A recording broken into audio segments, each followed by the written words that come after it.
Ladies and gentlemen, prepare yourselves for the one and only World Improv Network comedy show on Mile High Sports Radio. Take part in the show by giving your suggestions or questions to the cast for each show segment throughout the week, or live during the show by hitting them up on Facebook at World Improv Network, on Twitter at World Improv Net, or by calling in to Mile High Sports Radio studio line.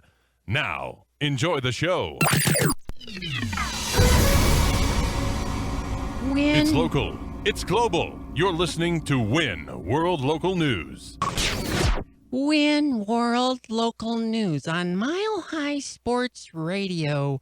I'm C.R. Winchester. I'm Potter Smith's nephew, and he's out. And so I'm filling in. So breaking news into the Win World Local News Sports Desk from Win Sports reporter Hardcore Hazel, she's in Richmond, Virginia for the 2017 U.S. Olympic Team Mixed Gender Bathroom Trials. How's the Olympic toiletry action going, Hardcore? Thank you so much, Sia. The toilet action is going down the drain here at the 2017 U.S. Olympic Team Mixed Gender Bathroom Trials. That's a mouthful, and the toilet full, as the U.S. team, the United States Urinal Cakes, have just stepped up their game. They are training to take part in the Olympics this coming summer, and in order to do that, they're going to have to clog 17,000 toilets here in upwards of 5 minutes or less. We shall see how it goes. They're about halfway through the competition right now. Things are going runny and crazy down here. It's a bit of a mess, but we got janitors on standby, a dozen or so. Should be able to clean up any messes from these overflowing toilets. Our star player, Mr. Jackson Lowry, he is taking over the business, and he will be the one to lead this team into victory, I think. Back to you, CR, from here. Thank you, Hardcore. Wow, that was a cool story. Our next top story is brought to us by Win contributor Elias from Phoenix, Arizona. With U.S. middle-class robots losing their jobs to their Chinese and Mexican counterparts at alarming rates over the past decade, American non-sentient workers have had enough and are mobilizing to take action. To hear what robotic call to action is springing into action, that's redundant. Let's go live to Win Union and Labor reporter Jenny Hoffa, who's outside General Motors headquarters in Detroit, Michigan, with all the terminating details. Ms. Hoffa? Thank you, CR. Thank you very much. We've got a very stressful situation. I tell you, it's stressful. Now, I do have a young man here who's about to talk to us a little bit about the situation with these striking robots. Now, I do want to back this up a little bit. This young man we're about to speak to, he isn't himself a robot, but instead he has taken a STEM class. That's right, STEM, S-T-E-M. It's an acronym for sciencey things. Anyways, this young man is incensed that the robots are being replaced by counterparts outside of our country.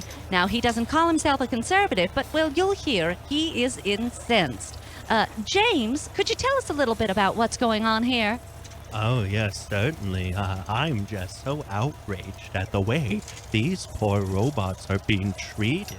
Now, is it true that you built robots when you were in junior high school, Jeff? Yes, back in junior high school, I won the superlative at the end of the year for most likely to build a life-threatening robot someday in the future. Well, that is exciting and scary. Now, Jeff, could I ask, maybe you're just incensed over this because you yourself wanted to be a United States robots builder, and you're not really speaking on behalf of the robots, but really on behalf of your pocketbook. What do you say to that, Jeff?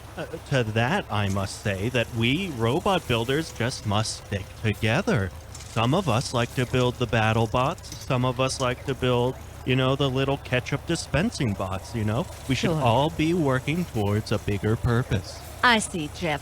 As you can see, Jeff is really outraged. I mean, he doesn't sound outraged, but I can tell you he's red and dripping with sweat. I just had a United States-built Roomba zoom over my foot. Now, if you don't know what that is, CR, it's a vacuum cleaner robot that cleans your house and remembers its surroundings. I'll tell you what, these robots are out for blood, and they'll take us down one at a time. Back to you, CR. Why, thanks, Jenny Hoffa. Our next breaking story is brought to us by Win contributor Rashili from Miami, Florida. High school students have just invented a smart straw which is able to detect the presence of rufinol or ketamine within alcoholic drinks, thus providing them with a heads up of what's in their unsuspecting libations. To hear more about this story and what other brilliant Floridian K-12 are up to, let's check in with Wynn High School professor Dr. Fonzie, who's at Happy Days High in South Beach, Florida, with all the sunny details. Dr. Fonzie? Hey, well, thanks so much for having me, CI. Sorry, the noise is a bit loud. You caught us during our senior prom this year. Chaperoning, of course, keeping an eye on all the young kids, but a lot of great developments are coming out of our school. As you mentioned, the fancy straw that'll help keep kids safe, as well as some wonderful new inventions. In fact, I got a young 12th grade high schooler here, goes by the name of Cynthia, and she's one of our best inventors here at the school, and she has an interesting new invention that she says could change the way we cut our hair. Cynthia, why don't you tell us a bit about it? Thanks, Fonzie. It's actually Cindy. I go by Cindy. Oh, my mistake. I got a lot of students. Thanks. I have an automatic dog washing machine. It's gonna really innovate and make it more efficient, the dog and pet washing world, as it were, Mr. Fonzie, sir. Wow, that's sounds like a great way to wash your dog, am I right? It's kind of cool. I did have one dog get fatally injured, but I really worked out the kinks, and I don't want America to be worried. Of course not. As you can see, CR, we like to have fun here at the South Beach here in Florida, Happy Days High School. Thank you so much, Cindy. You're for, welcome. Telling us about. I think Cindy has a bit of a crush on me. Oh, Fonzie, you're hot. I'm a happily married teacher and faculty here at the school, so I'm gonna stay far away from that. Even hotter, Fonzie. I'm gonna go get a breath of fresh air now. Try to step away from this high school prom where all the action's going down. Because Let's get down. A grown adult is going to go outside. I'm gonna throw it back to you now, CR. Well, thanks, Dr. Fonzie. Now for the weather. Today's weather, let's check in with Violet Volcano, who's at the Nintendo theme park in Tokyo, Japan. How's the weather and all the Nintendo-ness, Violet? It's hot. Oh, CR, I'm so happy that you guys sent me to Japan. I've never been one for video games, but I'll tell you what, all these really short guys with braces are turning me on. It is so warm here in Tokyo that it's been balmy and humid, and I just don't know what to do with myself. I'll tell you what, anywhere where there's a climate that I can wear a bathing suit or a bikini 24/7, you can have me move in there. I might have a new boyfriend. His name's Samuel, and he's actually from Cincinnati, Ohio. Samuel, say hi, honey. Hello? Isn't he adorable? Samuel, tell him how hot it is here at the Nintendo Fancy Time. It's pretty hot with my new wife. That's right, CR. We got married. Back to you. Thanks, Violet, for that excellent reporting on the weather.